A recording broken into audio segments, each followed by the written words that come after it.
그럼 혹시 재건축 네. 단계 이 부분들을 한번 좀 설명해 주시겠어요? 그래서 이해를 돕게 해주는 게 필요한 것 같아요. 왜 재건축이 지금 필요한 건 인식했는데 네네네. 단계가 어떻게 되는가는 걸 네네. 정확하게 좀 과정을 알아야지. 좀 그러면 이게 단계가 굉장히 뭐 여러 가지로 쫙 나열이 돼 있거든요. 네. 그래서 뭐 구역 지정, 뭐 안전진단부터 구역 네. 뭐 지정 네. 쭉쭉쭉쭉 하는데 네. 그거를 물론 다 아시면 좋겠지만 일반인 분들이 거의 다 아시는 게 좀 버거울 수 있어요. 네. 그래서 최소한 이것만은 알았으면 좋겠다는 게 네 가지가 있거든요. 그래서 그거를 제가 나름 한 줄로 좀 요약을 해봤어요. 그래서 그게 뭐냐면 안전하게 조합이 사업을 관리한다. 그러니까 안전하게 조합이 사업을 관리한다. 이게 무슨 말이냐면 일단 재건축이 되려면 안전진단을 통과돼야 돼요. 그러니까 그래서 안전하게. 그다음에 안전진단이 통과되면 그 구역이 지정이 되면서 추진위가 이제 설립이 되면서 조합이 설립되거든요. 그래서 조합. 그래서 조합이 또 설립되면 이 조합이 이제 조직을 형성해서 우리 뭐 아파트를 아니면 우리 동네를 어떻게 개발하겠다. 그다음에 뭐 몇 평형으로 뭐 세대수는 어떻게 하고 용적률과 건폐율 뭐 이런 거 어떻게 하겠다는 사업 시행 인가 계획을 세우죠. 그래서 사업. 그다음에 사업 시행 인가를 받으면 이제 그러면 이렇게 지어진 아파트들을 이렇게 지어진 건물들은 어떻게 권리 배분을 하고 어떻게 나눠주겠다. 합리적인 배분이 담겨 있는 게 관리 처분 계획이거든요. 그래서 안전하게 조합이 사업을 관리한다. 재건축은 이 네 단계로 가고요. 행정적인 절차에서 이 네 단계를 지나면 행정적인 절차는 다 끝난 거예요. 그럼 관리 처분이 끝나면 바로 이주 및 철거가 시작이 되고 시공에 들어가거든요. 착공이 들어가면 이제 이 사업은 간다. 이제 뒤집기가 쉽지가 않다. 이렇게 되죠.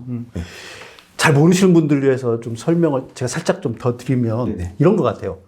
그러니까 도시가 한 20년 들어가 30년 되어가면 어떤 지역이 낡아버리면 맞습니다. 이걸 갖다가 도시 정비 계획의 기본 계획을 수립을 해야 되잖아요. 맞습니다. 이걸 서울시가 시장에 수립하는 것 같아요.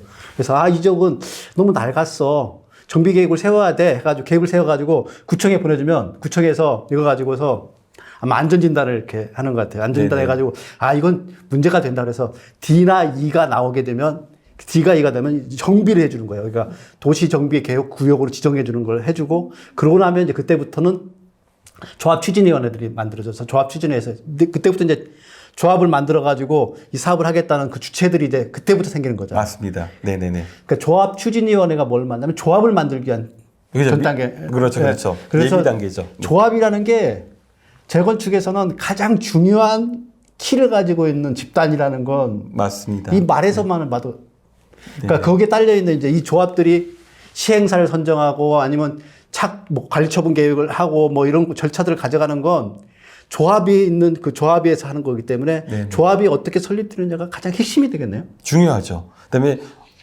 이제 흔히들 조합원이라고 그러잖아요. 그러니까 조합원들이 이제 여러 명이다 보니까 이 조합원들을 대표한 조직이 조합 그리고 거기서 이제 가장 조합장이 리더가 되겠죠. 그래서 조합장이 굉장히 역할이 중요한 게 그 리더가 어떻게 행동을 하고 어떻게 생각을 갖고 있는 어떤 생각을 갖고 있느냐에 따라서 이 사업 절차가 굉장히 순항할 수도 있고요. 아니면 딴 길로 빠질 수도 있거든요. 그렇죠. 본인들도 이제 조합원이기 때문에 본인의 자산 가치를 증식하고 조합원들의 그 자산을 이제 보다 더 발전시키기 위해서 이제 봉사직인데요. 근데 이게 그런 것 같아요. 그냥 100% 봉사직이라 그러면 하실 분들 그렇게 많지는 않을 것 같아요. 거기에 이권을 맞습니다. 자주주할 수 있는 근데 여기서 이제 중요한 게 뭐냐면 특히 뭐 조합장이라든가 조합 임원들이 어떻게 보면 이게 떡을 만지는 직업이다 보니까 그 직에 있다 보니까 떡국물이 손에 묻을 수밖에 없어요. 근데 중요한 건 이 떡국물 자체를 묻히지 마라. 국물 자체를 묻히지 말라는 건 아니에요. 그분들도 받더라도 제대로 일 진행하라. 그렇죠. 하고 적당히 묻혀라. 근데 문제가 뭐냐면 떡고물을 이게 너무 묻히려고 하고 심한 경우는 떡 자체를 잡으려고 하다 보니까 이게 딴 생각으로 딴 길로 빠지는 경우가 많거든요. 그래서 적당히 묻히는 것 자체까지는 뭐라고 할 수는 없겠지만 원래는 그것도 안 되죠. 근데 그것까지는 용인은 하겠지만 그 이상으로 욕심을 부리다 보니까 꼭 사건 사고가 터지고 사업이 지연되고. 그러니까 재개발이라는 것 이 과정이 추진되다 보면 가장 핵심은 뭐 사실은 도시 계획을 그 지정하고 기본 계획 수립하고 이런 것들은 다 관에서 하는 건데 이게 관에서 했던 것들이 이제 조합으로 넘어올 추진위부터 해서 이제 조합으로 넘어와서 관리처분 계획까지 수립하는 것들 이건 조합에서 하는 거잖아요. 이 단계가 사실 핵심이잖아요. 맞습니다. 뭐 시행사 선정하는 것도 그 사람들이 하는 거니까 조합이라니까. 그래서 이 과정에 대한 것들을 이해도를 없다면은 그리고 잘못된 조합장이나 혹시 그의 대의원들이 선출이 된다고 그러면 사실 이게 난항을 대부분 다 겪게 되는 원인들이 다 거기서 나오는 거잖아요. 맞습니다. 그다음에 대부분 이제 전문적인 지식이 없다 보니까요. 네. 이제 이게 산으로 가는 경우가 많고요. 네. 그다음에 이제 그러니까 원래는 그러면 안 되는데 어떤 이제 업체와 또 어떻게 또 시행사와 결탁이 되느냐에 따라서 흐름이 방향이 전혀 엉뚱한 데로 가는 경우도 많더라고요. 네. 그래서 근데 그게 조합의 가장 큰 문제점은 그거 같아요. 이게 물론 조합장이라든가 조합 임원 이렇게 나오시는 분들은 좀 그쪽에 관심이 있으시고 하지만 전문적으로 이렇게 하거나 그러진 않거든요. 특히나 조합원들은 그래서 잘 모르고 조합장이 또 조합에서 이렇게 하자 그러면 따라갈 수밖에 없거든요. 분위기가. 그러니까 그게 좀 쉽지가 않은 것 같습니다. 이런 모든 문제가 지금 딱 다 뭉쳐 있는 데가 지금 이슈가 되고 있는 둔촌이죠. 둔촌이 지금 그 작가님하고 저하고 얘기했던 재건축을 하면서 진행되는 이 조합이 가지고 있는 문제점들이 이 부분들이 그대로 다 노출되고 있는 거잖아요. 맞습니다. 네네네. 그걸 한번 정리를 해주시죠. 네. 그러니까 둔촌 주공이 지금 언제 시작을 해가지고 그러니까 기본 계획이 언제 수립됐고 기본 계획 이후부터 현재 어느 단계까지 왔는지 이걸 좀 설명을 해주시면 이해가 쉽을 것 같아요. 오늘 이 질문이 딱 나올 것 같아가지고 제가 안 그래도 준비를 좀 해왔습니다. 그래서 좀 이제 알아봤는데요. 2006년 11월 달에 정비구역으로 이제 지정이 됩니다. 2006년에? 네네. 2006년이요? 네네. 그리고 2009년 12월에 이제 조합이 설립이 되고요. 2009년에 그렇죠. 조합 설립하고. 그래서 안전진단 통과했고 안전하게 조합이 그다음에 뭐죠? 사업 시행인가. 사업 시행인가가 2015년도에 인가를 받고요. 그다음에 이제 재건축 같은 경우는 그 사업 시행 인가가 떨어지면 바로 시공사 선정이 들어갑니다. 그래서 바로 이제 시공사를 선정하는데 이제 워낙 대단지다 보니까 이 당시에 계획은 한 11,000세대로 계획이 됐어요.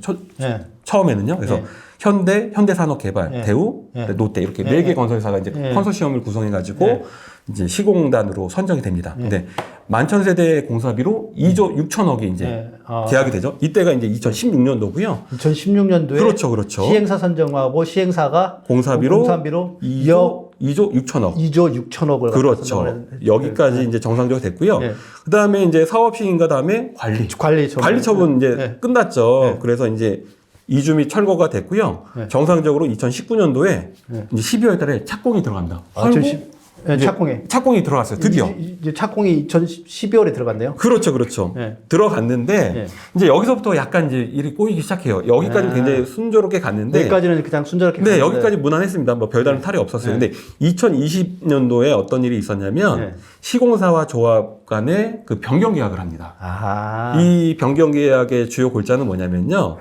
일단 처음에는 11,000세대였잖아요. 요거를 이제 12,000세대로 1,000세대 세대수를 1,000세대로 늘리고요.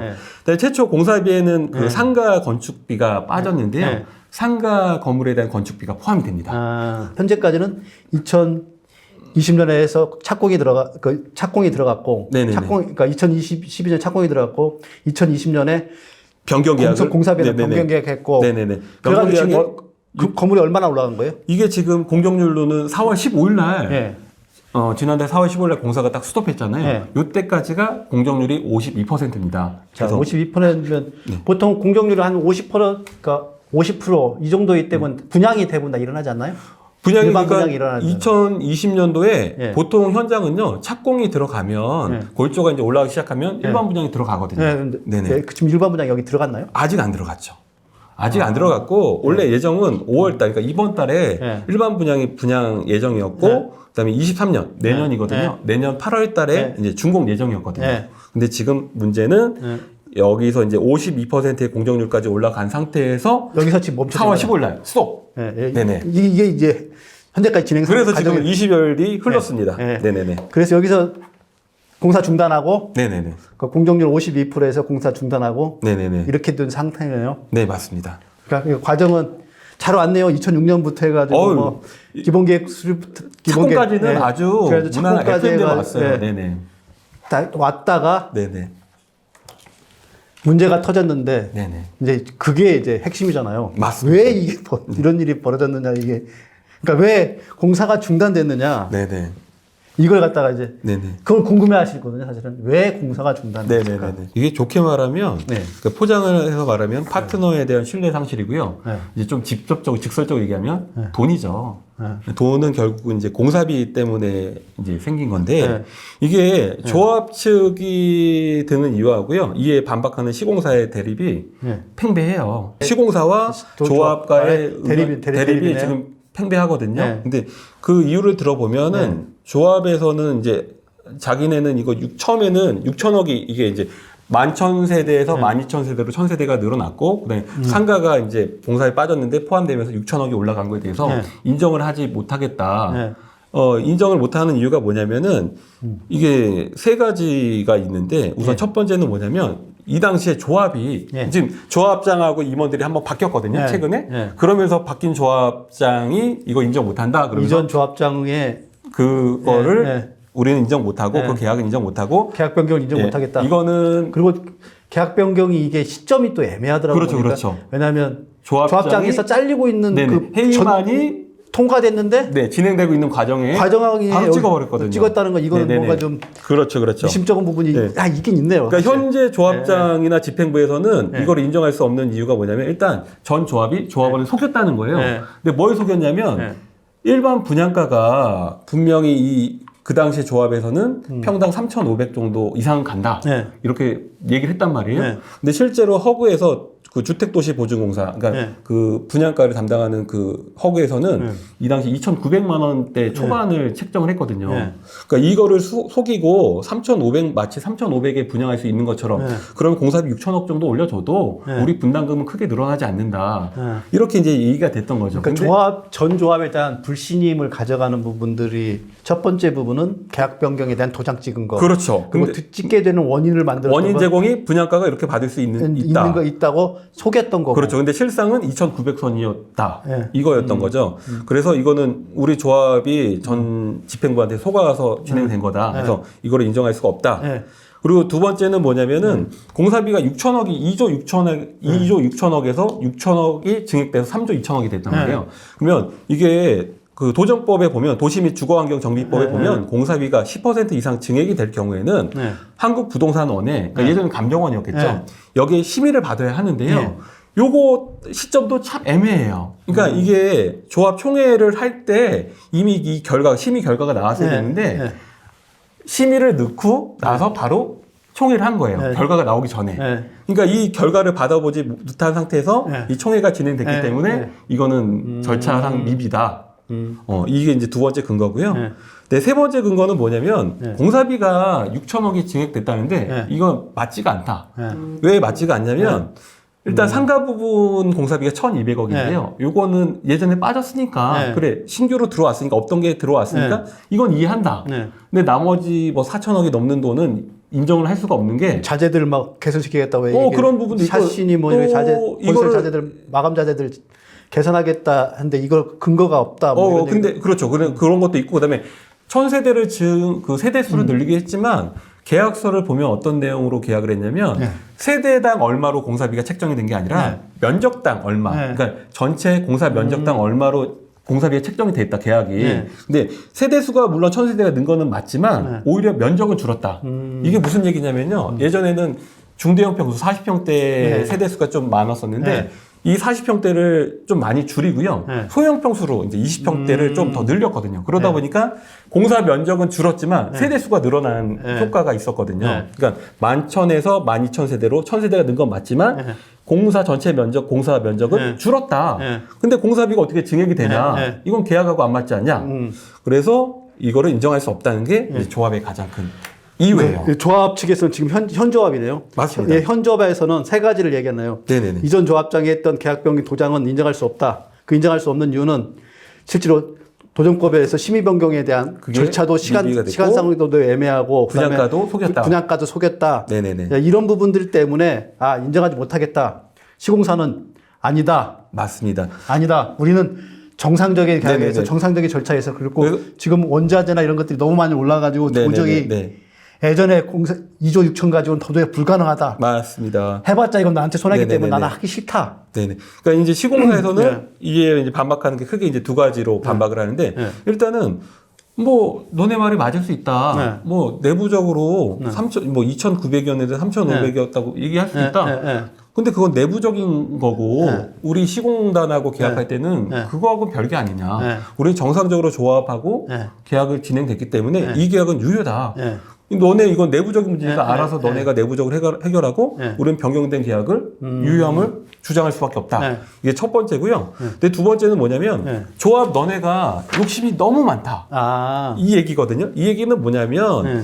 아직 일반 분양이 안 됐다는 얘기는 결국은 분양가 때문에 분양가를 더 조합에서는 높게 받으면 받을수록 조합원들의 그 분담금 자체가 줄어드는 구조가 되기 때문에 어떻게 하든 이제 높게 책정을 하려고 한단 말이에요. 일반 분양 받는 부분들을 그렇죠. 높이면 높일수록 자기 분담금이 떨어지니까. 그렇죠. 그러면은 이게 일반 현장이라고 하면 이 이제 건설사 입장에서는 이게 일반 현장이라고 하면 2020년도에 우리가 이제 착공에 들어갔을 때 웬만하면 그때 일반 분양이 들어갔어야 된다. 그럼 일반 분양이 들어가야 계약금도 받고 중도금 대출도 일으키고 하기 때문에 건설사의 그 공사 대금이 입금이 이제 회수가 되기 시작하는데 그때 2,900에 했어야 된다는 얘기인 거죠. 그렇죠. 그러면 뭐 2,900이든 3,000이든 했어야 하지만 우리도 이거 지금 뭐 공정이 52%니까 반만 잡아도 1조 6천억이 들어갔는데 1조가 넘는 외상공사가 어딨냐. 이거 너네 너무하는 거 아니냐. 그렇죠. 예, 그래서 야, 이거 빨리 분양해라.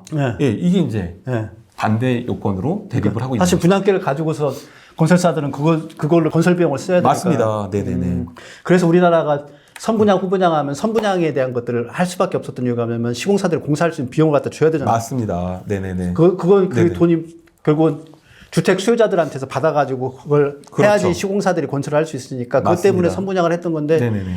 그 선분양을 하는 거에 후분양이라고 명명했으면 이거 완전히 후분양이 아니라 집이 다 지어지고 난 다음에 분양하게 생긴 꼴이니까 시공사 입장에서는 좀 답답하겠네요. 맞습니다. 자금 회전이 안 되니까요. 아무리 SK, 현대, 현산, 롯데, 메이저급 1군 시공사를 하더라도요. 이렇게 천문학적인 이제 숫자의 공사비가 들어가다 보니까 또 이게 또 보니까 원활하게 돌아가는 것 같지도 않거든요. 그러니까 이제 야, 이거 돈도 못 받고 이거 이렇게 가면 안 되겠다. 그런데 이게 사실은 저도 이제 기업에 있었는데 그래서 이런 부분은 아는데 시공사들은 기업이잖아요. 맞습니다. 기업의 실무자들은 사실은 자기의 욕심이나 이런 부분보단 업무의 진행에 빠르게 진행하는 걸 원해요. 맞습니다. 그러니까 시공사 입장에서는 계약을 중단해야 될, 공사를 욕심해야 될 아무런 이유가 없어요. 그러니까 이런 모든 문제는 어디서 나오냐면 조합에서 나오는 거거든요. 이렇게 얘기하면 조합에 있는 분들한테 욕먹을 얘기인데 시공사는 월급쟁이들이에요. 월급쟁이들이기 때문에 그 사람들은 공사해가지고 자기가 실질적으로 회사에 손해가 안 끼치는 정도라면 그쪽에 담당 부사장이 됐던 부사장이 됐던 사장이 됐던 이 공사에 대해서 진행해서 빠르게 진행해가지고 진행하는 걸 원할 거야, 아마. 맞습니다. 그다음에 회전율도 중요하기 때문에 사업 실적도 중요하고 하기 때문에 또 이 현장에만 계속 머물러 있을 수가 없잖아요. 그렇죠. 빨리 진행하는 게 좋은데 이 이해관계가 워낙 대립이 되다 보니까 그래서 지금부터 이제 그 과정상의 문제점도 이렇게 노출이 되는데 깊게 들어가고 조합 문제에 대해서는 좀 한번 사실 욕을 먹을 얘기인데 수도 있는데 전 조합 문제에 대해서 한번 좀 짚어봐야 될 것 같아요.